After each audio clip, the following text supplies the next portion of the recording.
सत श्री अकाल। एक बार फिर आप तमाम लोगों का स्वागत है क्राइम तक की कहानी के इस एपिसोड में। उम्मीद है पूरी फैमिली अच्छी होगी, अपना और अपनों का ख्याल रख रही होगी। संडे तक की मोहलत दी थी बंगाल की चीफ मिनिस्टर, पश्चिम बंगाल की चीफ मिनिस्टर ममता बनर्जी ने कोलकाता पुलिस को कि आपके पास संडे तक का टाइम है। आप उस ट्रेनी जूनियर डॉक्टर जिनका कत्ल हुआ, कत्ल से पहले रेप हुआ, उस पर मामले की इन्वेस्टिगेशन और जांच को पूरी कर लें, और अगर आप नहीं कर पाते हैं तो फिर ये केस सीबीआई को सौंप देंगे। तो ये बात कल हुई थी, कल ये ऐलान हुआ, लेकिन 24 घंटे के अंदर चीज़ें बदल गई। बहुत सारी पिटिशन कोलकाता हाई कोर्ट में पहुंची और आजकल कोर्ट और पॉलिटिक्स और सरकार बड़ा चल रहा है। तो फिर कोलकाता हाई कोर्ट ने ये फैसला सुनाया कि नहीं, जिस तरीके से चीज़ें चल रही हैं, जिस मेडिकल कॉलेज के प्रिंसिपल ने खुद इस्तीफ़ा दे दिया इस इंसिडेंट के बाद, उनको सरकार ने किसी और हॉस्पिटल का प्रिंसिपल बना दिया, कैसे, क्यों? तो फिर कोलकाता हाई कोर्ट ने कहा ना, कोलकाता पुलिस से ये केस वापस लीजिए और सीबीआई को मैं सौंप रहा हूँ। और हाई कोर्ट के आदेश से अब इस मामले की जांच सीबीआई को सौंप दी गई है। 3 हफ्ते बाद इसकी दोबारा सुनवाई होगी। उसी सीबीआई को ये केस सौंपा गया है। जिस सीबीआई ने आरुषि केस को हैंडल किया, जिस सीबीआई ने निठारी केस को हैंडल किया, जिस सीबीआई ने रिजवानुर रहमान केस को हैंडल किया, जो कोलकाता में एक लक्स घराने की मामला था और मर्डर केस, जिस सीबीआई ने सुशांत सिंह राजपूत के केस को हैंडल किया, और ये जो अभी तो 4 ही बानगी बताई आपको, इन केस का क्या हश्र हुआ है आप सब जानते हैं। अब वही सीबीआई इस मामले की जांच करेगी। तो ऊपर वाला खैर करे कि इस मामले की जांच कब पूरी होती है और कब चीज़ें सामने आती है। तब तक शायद हम सब कुछ तो भूल ही जाएंगे। ये तो रही पुलिस, पॉलिटिक्स, कोर्ट की बातें। अब फैक्ट्स की बातें करते हैं, जो हम लोगों का काम है क्राइम रिपोर्टर के तौर पर। जूनियर डॉक्टर का पोस्टमार्टम डॉक्टरों के पैनल ने किया। इन कैमरा ये पोस्टमार्टम हुआ क्योंकि मामला थोड़ा कंट्रोवर्शियल है और फिर शक भी हो रहा है कि स्टेट पुलिस हेरफेर कर सकती है, इसलिए सीबीआई को सौंपा गया। तो इन कैमरा ये पोस्टमार्टम हुआ, डॉक्टरों के पैनल ने किया और उस पोस्टमार्टम की रिपोर्ट आई है। पहले रिपोर्ट और उसके बाद पूरी कहानी। रिपोर्ट में लिखा है कि जूनियर डॉक्टर की दोनों आंखें घायल, मुंह से रिश्ता हुआ खून, घायल होंठ, पूरा चेहरा जख्मी, गर्दन घायल, दोनों हाथों की उंगलियों के नाखून घायल, जख्मी प्राइवेट पार्ट से बहता खून, बायां पैर जख्मी, पेट घायल, दाहिने पैर की एड़ी जख्मी, दाहिने हाथ के रिंग फिंगर टूटी हुई। ये जख्मों की लिस्ट है। अगर इस लिस्ट की पूरी कहानी आपको सिलसिलावार सुना दूं तो कलेजा फट जाएगा, इसलिए उसे रहने दीजिए। अब ये जख्मों की लिस्ट तो आपने सुन ली। बहुत सारे लोगों के मन में सवाल था कि वो दोनों आंखों से खून क्यों रिस रहा था। तो जब कोलकाता पुलिस के आरोपी संजय रॉय ने इस जूनियर डॉक्टर पर हमला किया, तब जूनियर डॉक्टर स्पेक्स पहना करती थी, चश्मा, और इस जद्दोजहद में चश्मे के दोनों शीशे टूट गए, गिलास, और वही गिलास उनकी आंखों में चुभ गए और इसी वजह से दोनों आंखें जख्मी हो गई थी और उनसे खून रिस रहा था। ये पोस्टमार्टम रिपोर्ट में कहा गया है। अब एक लोग थे या एक से ज़्यादा थे, ये पोस्टमार्टम रिपोर्ट तो बताएगी नहीं। ये डीएनए रिपोर्ट के ज़रिए क्लियर होगा, तो डीएनए रिपोर्ट का इंतज़ार कीजिए और तब पता चलेगा। लेकिन एक सवाल जो हर एक के मन में है वो ये कि आखिर संजय रॉय ने इस जूनियर डॉक्टर को अपना निशाना क्यों बनाया? उसने इतनी दरिंदगी क्यों दिखाई, ऐसी हैवानियत क्यों की? क्या वो उस जूनियर डॉक्टर को पहले से जानता था, पीछा करता था, एक तरफा इश्क करता था? क्या था मामला? तो कोलकाता पुलिस ने भी इन सवालों की तफ्तीश की और इसके कुछ जवाब सामने आए, और जवाब तभी आएंगे जब आप पिछले कुछ दिनों के रिकॉर्ड और उस संजय रॉय की पूरी जो रूटीन, उसका कैलेंडर, कब, कहाँ, क्या, कैसे किया, सामने आए। तो कोलकाता पुलिस ने उसकी पूरी कुंडली खंगाली और फिर कहानी जो है 5 अगस्त से शुरू की। संजय रॉय एक वॉलंटियर है, एक सिविक वॉलंटियर, जो एक तरह से आप कहें कोलकाता पुलिस के लिए वो लोग काम करने वाले जो पुलिस में है नहीं, लेकिन पुलिस की मदद के लिए काम करते हैं, और कोलकाता पुलिस उन्हें हर महीने कुछ पैसा खर्चा भी देती है।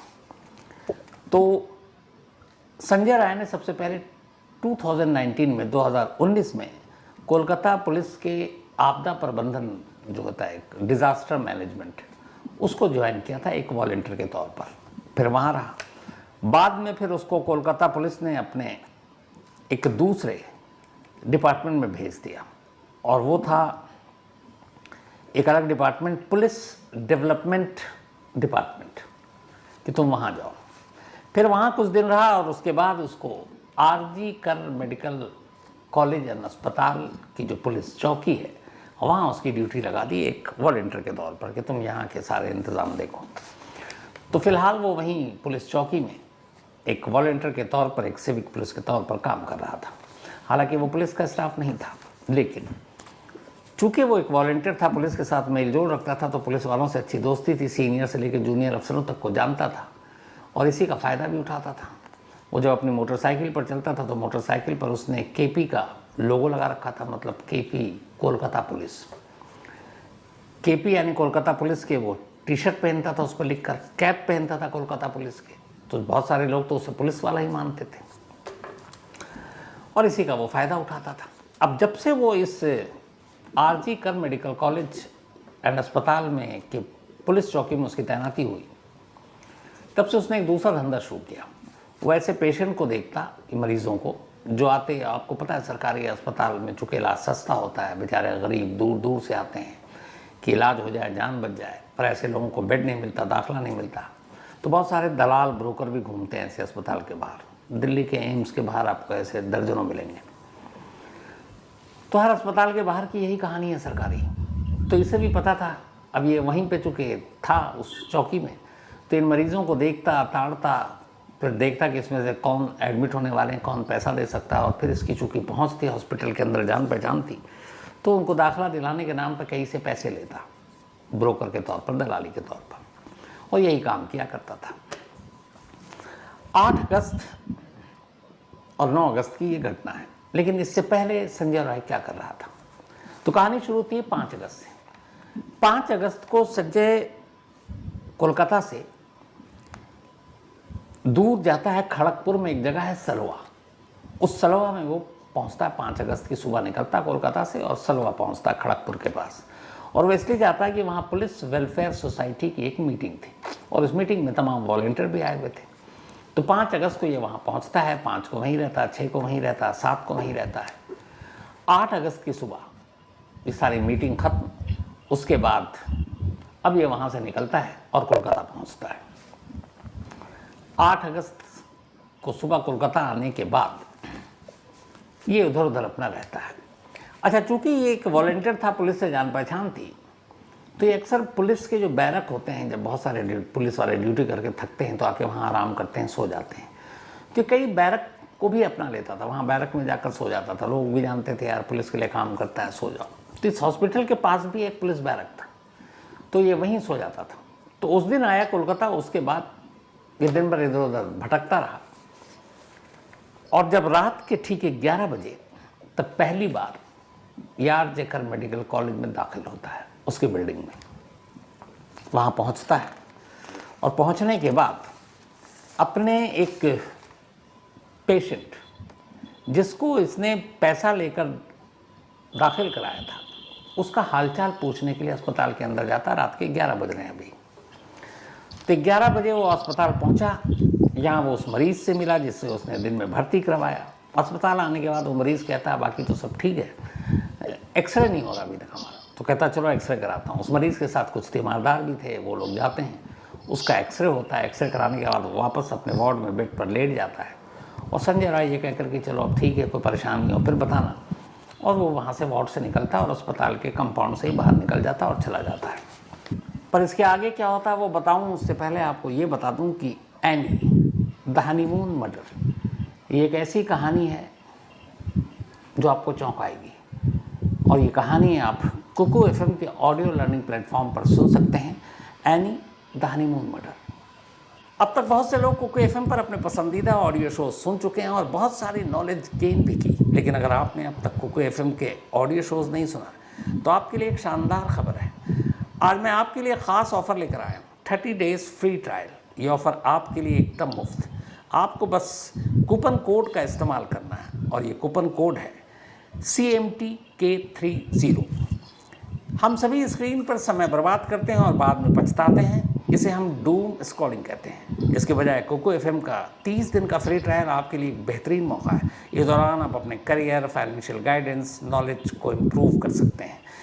इस 30 डेज फ्री ट्रायल में आप कोको एफएम के 5000 प्लस शोज़ में से किसी भी शो को सुन सकते हैं, वो भी बिल्कुल मुफ्त। तो बिना देर किए अभी कोको एफएम को डाउनलोड करें और कूपन कोड CMTK30 का इस्तेमाल करके इस ऑफ़र को अवेल करें। अपने दोस्तों और परिवारों को भी शानदार ऑफ़र के बारे में ज़रूर बताएं। याद रखें, after 30 days subscription plan will be activated. जब वो गया तो रात के करीब 11:30 बज रहे थे और 11 बजे वो आया था। इसके बाद लगभग 1.5 घंटे तक वो अस्पताल के बाहर रहता है। अब रात के 1 बज जाते हैं। 1 बजे संजय रॉय एक बार फिर से इसी आर्चिकर अस्पताल में दाखिल होता है, रात के 1 बजे। अब तारीख 8 से 9 अगस्त हो गई है, क्योंकि 12 बज चुके हैं।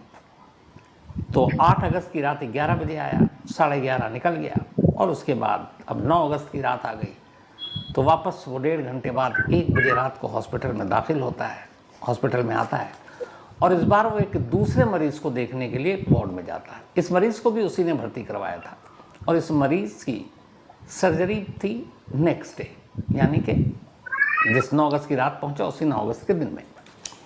तो सर्जरी से पहले, ऑपरेशन से पहले जो सारी तैयारियां होती हैं वो हो रही थी और ये गया हालचाल पूछने के लिए कि सब ठीक है। थोड़ी देर उसके साथ रहा। फिर उसका एक तीमारदार था, उस तीमारदार जो उस मरीज़ का रिश्तेदार जिसका ऑपरेशन होना था, वो उसके साथ उस वार्ड से बाहर आता है और अब ये दोनों उसी आरजेकर हॉस्पिटल की बिल्डिंग के पिछले हिस्से में जाते हैं, जहाँ सन्नाटा है, सुनसान है, कोई नहीं है। पिछले हिस्से में जाने के बाद दोनों एक पत्थर जैसा एक टेबल सा बना हुआ था या टीला टाइप जो भी कहें, वहाँ दोनों बैठ जाते हैं और वहाँ बैठकर अब दोनों शराब पीते हैं। लगभग रात के 1:30-2 बजे थे जब इन्होंने शराब पीनी शुरू की। घंटा भर शराब पीते हैं। इसके बाद अब उस तीमारदार को अपने घर लौटना था, वो वहीं कहीं आसपास में ठहरा हुआ था। तो वो कहता मैं जा रहा हूँ, तो कहता ठीक है तुम रुको, मैं तुम्हारे लिए उबर बाइक कर देता हूँ। वो उसके लिए पैसे भी देता है और पैसे देने के बाद जब उबर बाइक बुक हो जाती है तो कहता अब तुम जाओ। अब वो तीमारदार शराब पीकर उसके साथ हॉस्पिटल की बिल्डिंग के बाहर चला जाता है। अब संजय रॉय अकेला है। रात के लगभग अब 3 बज चुके हैं। 3 बजने के बाद अब वो सोचता है कि कहाँ जाऊँ। फिर उसे लगता है कि चलो कहीं आराम करते हैं। इसके बाद वो बिल्डिंग के पीछे से निकलता है, मेन बिल्डिंग में दाखिल होता है और अस्पताल की 3री मंजिल 3rd फ्लोर पे पहुंच जाता है। कल मैंने 4th फ्लोर गलती से कहा था। 3rd फ्लोर पे पहुंचता है। ये चेस्ट डिपार्टमेंट का फ्लोर था और इसी फ्लोर पर एक सेमिनार हॉल था जिसमें करीब 40 कुर्सियाँ लगी हुई थी। हॉस्पिटल के छोटे मोटे जो फंक्शन, सेमिनार, लेक्चर होते उसी में होते थे। तब ये करीब रात के 2:15 बज रहे होंगे, ये 3:15 साढ़े 3 के दरमियान की बात है। ये पहुंचता है सेमिनार हॉल में। 3rd फ्लोर पे सन्नाटा, उस वक्त कोई नहीं। इसे लगा कि थोड़ा नशे में ज़्यादा है, चलो चल के थोड़ी देर कुर्सी पे सुस्ता लेते हैं। सेमिनार हॉल का दरवाज़ा खोलता है, धक्का देता है, वो खुला ही रहता है। अंदर दाखिल होता है। अंदर रोशनी थी, लाइट जल रही थी। इसकी नज़र सामने एक कुर्सी पर बैठी हुई एक डॉक्टर पर पड़ती है। ये वही जूनियर डॉक्टर थी। आंखें बंद थी। वो लगभग लग रहा था थोड़ी देर आराम करने के लिए आई, सोने के लिए आई, क्योंकि नाइट शिफ्ट थी। और यहीं उस जूनियर डॉक्टर को देखकर शराब के नशे में संजय राय की नीयत खराब हो जाती है। अब इधर इससे पहले दूसरी कहानी ये है कि जूनियर डॉक्टर इधर लगातार कई दिनों से नाइट शिफ्ट में थी, चेस्ट डिपार्टमेंट में, इसी आरजेकर हॉस्पिटल की। वो अपनी ड्यूटी निभा रही होती है, तमाम पेशेंट को अटेंड कर लेती है। रात के 2 बज जाते हैं। जब 2 बजते हैं तो उससे वक्त मिलता है। अपने 4 और जूनियर दोस्त जो उसके कलीग थे, जो उसी PG 2nd ईयर के स्टूडेंट थे, उनके साथ ये कैंटीन में जाती है अस्पताल के, वहाँ खाना खाती है। खाना खाने के बाद बाकी 4 डॉक्टरों की शिफ्ट थी और मरीज़ थे, लेकिन इस जूनियर डॉक्टर को अभी फ़िलहाल लग रहा था कि वो फ्री है, किसी पेशेंट को देखने की अभी मतलब इतनी जल्दी नहीं थी। तो उसने कहा चलो आधा घंटा आराम कर लेते हैं। तो चारों कलीग चले गए। अब ये उसी थर्ड फ्लोर पे, चूँकि वहाँ सबको पता है कि ये एक सेमिनार हॉल है, यहाँ कुर्सियाँ पड़ी हुई हैं, यहाँ पर आराम से बैठ सकते हो, कोई डिस्टर्ब नहीं करेगा। तो वो उसमें करीब 3 बजे सुबह, रात की देर रात 3 बजे उस सेमिनार हॉल में दाखिल हुई और एक कुर्सी पर बैठ गई, आंखें बंद कर ली, शायद नींद आ गई उसे। और इसी दौरान इधर दूसरी तरफ अब 2:15 बजे संजय राय उसके अंदर दाखिल होता है। दाखिल होने के बाद वो देखता है नीयत खराब होती है और अब वो जूनियर डॉक्टर के साथ ज़बरदस्ती करने की कोशिश करता है। लेकिन जूनियर डॉक्टर की जो कदकाठी थी वो ऐसा नहीं था कि बहुत आसानी से काबू पा लेता। अचानक जूनियर डॉक्टर के ऊपर जब हमला होता है, वो पूरी तरह से पूरे दमखम से लड़ती है, जद्दोजहद करती है और इसी में उसके तमाम जो ज़ख्म आते हैं, चेहरे पर खरोंचें आती हैं, वो मारता है, होंठ फट जाते हैं, धक्का मुक्की होती है, चश्मे पे हाथ पड़ता है, शीशा टूटता, आंखों में धंस जाता है। वो मुंह दबाता है ताकि शोर न मचाए, कोई बाहर ना सुन ले, तो मुंह दबाने की वजह से भी ज़ख्मी। फिर गले पे हाथ रखता है कंट्रोल काबू करने के लिए, उसे पता ही नहीं है कि गला दब रहा है या दब चुका है या ज़िंदा भी है कि नहीं। तो वो कोशिश करता है और वो लगातार उससे जूझती है, जद्दोजहद करती है, लेकिन कब तक। अब इतने सारे ज़ख्म हो चुके थे, खून रिस रहा था, वो लड़ रही थी, दर्द बर्दाश्त कर रही थी, लेकिन आखिरकार जब तक वो होश में थी लड़ती रही, खुद की आबरू बचाती रही, लेकिन दर्द और ज़ख्म बहुत ज़्यादा थे। धीरे धीरे वो अपना होश खो बैठी, शायद नींद बेहोशी में चली गई और वहीं उस संजय राय को मौका मिला। अभी तक पता नहीं है, क्योंकि जो ज़ख्म के निशान मिले हैं वो एंटीमॉर्टम है, यानी कि मरने से पहले के हैं। लेकिन इसके बाद जो कुछ उसने किया वो क्या ज़िंदा रहते किया या मौत के बाद किया, ये बड़ा नाजुक सवाल है और अभी इस पर क्लियर शायद ही डॉक्टर बता पाएँ। डिटेल जब इन्वेस्टिगेशन होगी तब बता पाएंगे। तो खैर ये सब कुछ करने के बाद करीब 40 मिनट तक वो इस सेमिनार हॉल में रहा और ये 40 मिनट तक सब कुछ हुआ। 40 मिनट के बाद वो उसी सेमिनार हॉल के एग्ज़िट गेट से बाहर निकलता है। बाहर निकलकर हॉस्पिटल के बाहर आता है और कमाल ये कि वहाँ से कहीं इधर उधर नहीं भागता है। उसी हॉस्पिटल के करीब कोलकाता पुलिस के उसी बैरक में जाता है जहाँ वो अक्सर रहा करता था और उसी बैरक में जाकर बेफिक्र सो जाता है, जैसे कुछ हुआ ही नहीं है।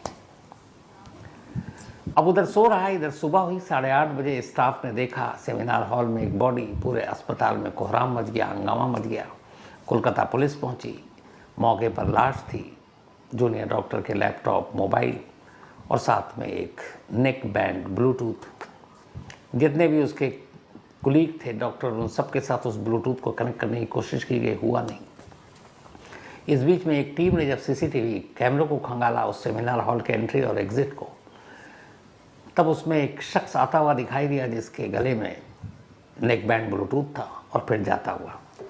जो सीसीटीवी कैमरा था वो ये दिखा रहा था कि सेमिनार हॉल से संजय रॉय सुबह 4:37 पर निकला। हॉस्पिटल के बाहर, हॉस्पिटल के गेट पे भी कैमरा था, वहाँ दिखाया 4:37 पर निकला है और सेमिनार हॉल से जब वो निकला है वो टाइम था 4:35। 2 मिनट उसे बाहर तक जाने में लगा। तो अब लोगों ने पहचान लिया कि भैया ये तो यही आरजी का हॉस्पिटल की चौकी में ही ये एक वॉलंटियर की तरह काम करता है कोलकाता पुलिस के लिए। तो पुलिस को फिर पता करने में मुश्किल नहीं हुआ कि वो रहता कहाँ है। पता चला कि बैरक में सोता है। पुलिस की टीम बैरक में पहुंची, वो उसे सोता हुआ मिला, उसे उठाकर लाई। पूछताछ से पहले उन्हीं में से एक पुलिस वालों ने उसका मोबाइल लिया और जो लाश के पास से जो नेक बैंड ब्लूटूथ मिला था उससे कनेक्ट किया। एक ही बार में कनेक्ट हो गया। सबूत अपने आप गवाही दे रहा था कि मौके से मिला ब्लूटूथ इसी के फ़ोन का है। आधा मसला हल हो गया था, बाकी पूछताछ हुई। फिर उस बैरक की पुलिस ने तलाशी ली। जब बैरक की तलाशी ली तो देखा कि इसने जो रात को कपड़े पहने थे वो सब धुले हुए हैं, हर चीज़ उसने धो दिया था। फिर उसके जूते पुलिस ने चेक किए, जूते के शोल में कुछ खून के धब्बे थे जो शायद उसकी नज़र नहीं पड़ी या वो फिर लापरवाह हो गया था, और वो निशान मिले, और वो निशान भी इस बात की गवाही थे कि ये मौके पर था। तो उस जूते को भी कब्जे में ले लिया गया, फॉरेंसिक जांच के लिए भेज दिया गया। अब कोलकाता पुलिस के हिसाब से तो ये मामला ओपन एंड शट केस हो गया है, लेकिन लोग सवाल ये कर रहे हैं कि क्या एक संजय राय अकेला उस जूनियर डॉक्टर पर काबू पा सकता था, ये साथ में और लोग हैं। अब ये डीएनए रिपोर्ट के बाद क्लियर होगा, क्योंकि जूनियर डॉक्टर और संजय राय दोनों के डीएनए सैंपल लैब में गए हैं। अगर इन दोनों के अलावा कोई और सैंपल मिलता है जूनियर डॉक्टर के प्राइवेट पार्ट से, तो फिर इसका मतलब है कि इन दोनों संजय के अलावा कोई और भी शामिल हो सकता है। लेकिन अब कोलकाता पुलिस इस केस को आगे दर्ज करेगी नहीं, केस डायरी अब सीबीआई को देना है। कोलकाता हाई कोर्ट ने कह दिया अब सीबीआई शायद आज शाम या कल तक इस केस को टेक ओवर कर लेगी। लेकिन अब सीबीआई क्या करेगी इस केस का, कब तक रिपोर्ट आएगी, कैसे जांच होगी, इंसाफ मिलेगा जूनियर डॉक्टर के घर वालों को, पता नहीं। लेकिन उम्मीद या दुआ यही है कि बिल्कुल जूनियर डॉक्टर के घर वालों को इंसाफ मिले और ऐसे हैवानों को या हैवान को कम से कम मौत की सज़ा मिले। लेकिन फिर पलट कर देखता हूँ तो आरुषि केस आज भी मालूम नहीं, आरुषि और हेमराज का कातिल कौन है। निठारी केस 21 या 23 बच्चों को मार दिया गया, पर सुरेंद्र कोहली और उस घर के मालिक मुनिंदर सिंह पंढेर फांसी तक की सज़ा हुई पर बरी कर दिया गया, हालांकि जेल में, लेकिन कोर्ट में अभी तक कुछ नहीं हुआ। रिजवान केस कुछ नहीं हुआ। सुशांत सिंह राजपूत केस 4 साल हो गए, कुछ नहीं हुआ। और पता नहीं कितने केस, पता नहीं इस केस का क्या हश्र होगा। लेकिन उम्मीद और दुआ यह है कि ये जल्द से जल्द हल हो जाए।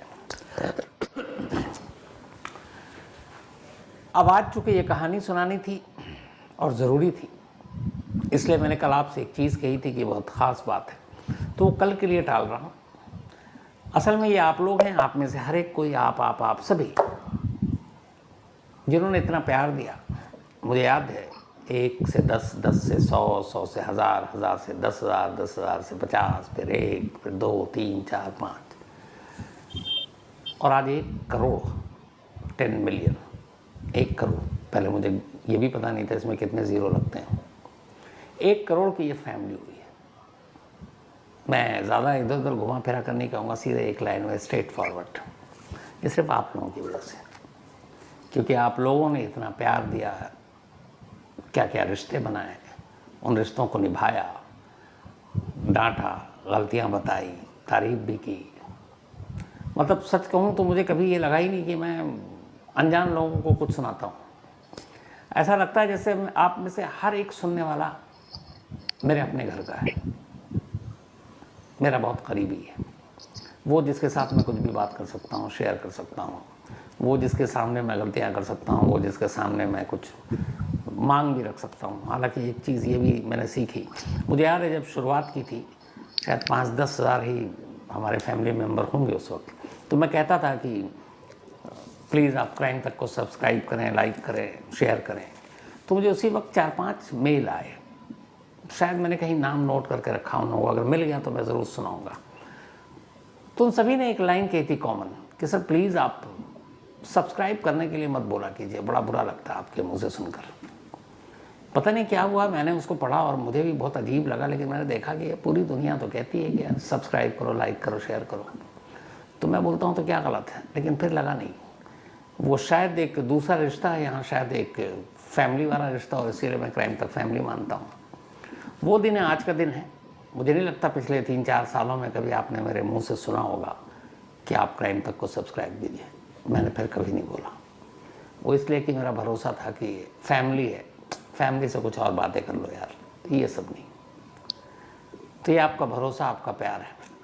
मेरी कोशिश होगी कल पूरी क्राइम तक टीम के साथ आपसे बातें करूं। और कल बहुत ज़माना हो गया, रात 9 से 10 1 घंटा लाइव, कोई कहानी नहीं, क्राइम तक के सफ़र की कहानी, और आप तमाम लोगों के जितने मुमकिन हो सके